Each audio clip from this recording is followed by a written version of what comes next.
Good morning, ladies, or afternoon. It's already 5 o'clock. But yeah, I just wanted to come here and say hi and apologize for not giving any updates as I should about my condition. Um, so I remember my last biopsy was December 30, 2019 or 2020, and Um, the hyperplasia with Atypia was still there, but I believe it was doing a little better. And then I skipped the whole biopsy for like a year and a couple months um, because it wasn't going to be like through surgery. It was going to be like at the doctor's office. And I remember my first one was really painful. So I was trying to avoid that. But I actually rescheduled one for February 10th, 2022, and I did go to that one. And the doctor that I seen was new. Like it was the first time I've met her, because the doctor that had my case had retired, so she um transferred all her patients to this new doctor that I saw in February. And when she was looking at my file, I guess she was just telling me that I shouldn't think about having more kids. She just told me straight up that I should just get my uterus removed. So she told me to, like, pretty much, in other words, she told me to stop wasting my time thinking about having another kid, that I should just focus on the son that I already have, and to get the hysterectomy.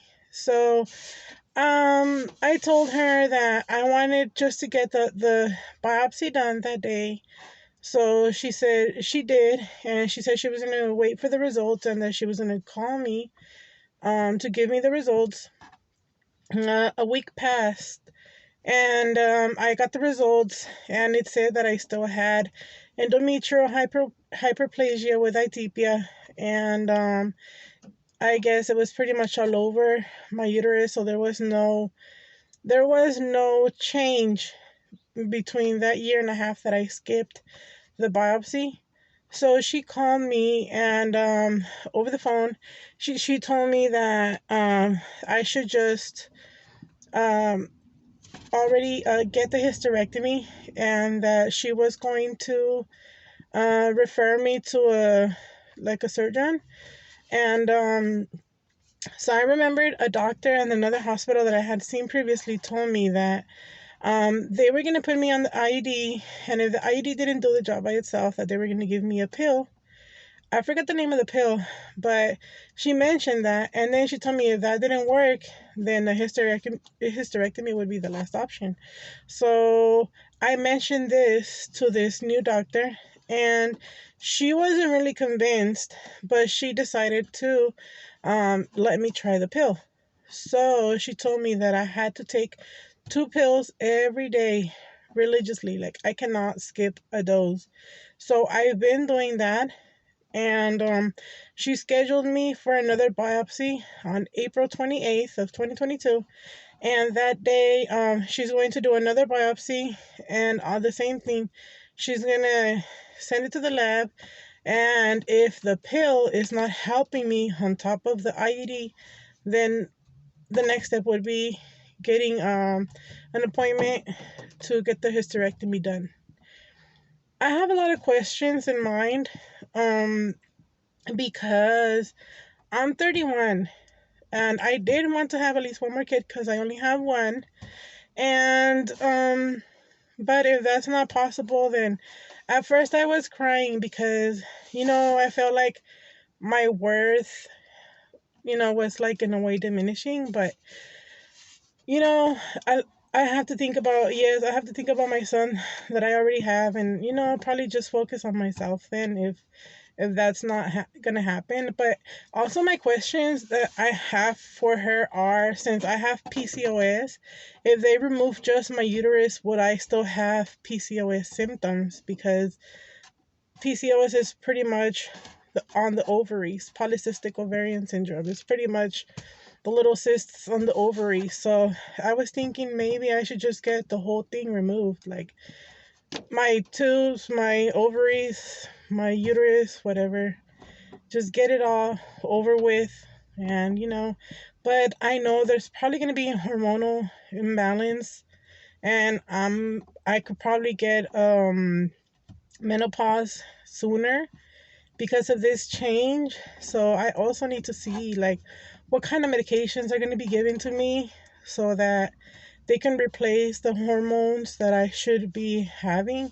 Like I really don't know like what to expect out of this. So I don't know, ladies, if any of you have gone through a hysterectomy already, like what are the changes that you guys have experienced, or what do you recommend? Because honestly, I haven't really been taking care of myself. As you can see, I've gained more weight, and I'm at the point where I regret it, like not taking care of myself as I should have. So now I am trying to see like what, maybe getting like a personal trainer, or joining like an affordable gym, something that's going to help me lose weight.